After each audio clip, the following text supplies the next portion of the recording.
Hi, and welcome to the CTgrow video tutorials. In this video, we'll explain how to use the System Software Update function. This feature is crucial in maintaining the optimal performance of your RCX-1 controller. It ensures that you got the latest software upgrades, equipping you with access to the latest enhanced CTgrow features and improvements. To ensure a successful software update of your RCX-1 controller, it's crucial to have a stable and reliable internet connection through a fixed network cable. This allows the update program to download the necessary files without interruption, which is essential to avoid any potential issues during the update process.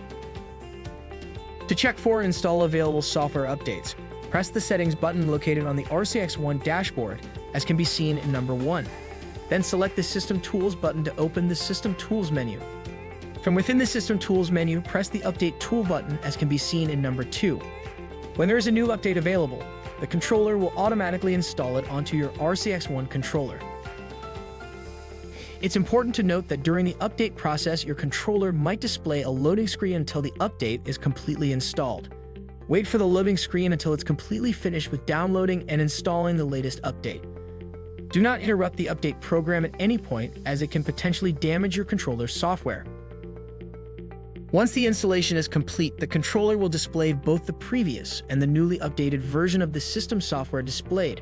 Or, if your RCX-1 controller is already running the latest software version, it will promptly exhibit the current version on the screen, mirroring what you see in the accompanying image. And with that, we conclude the process of installing new software on the controller. It's as straightforward as that. Thanks for watching, and happy growing with CTgrow.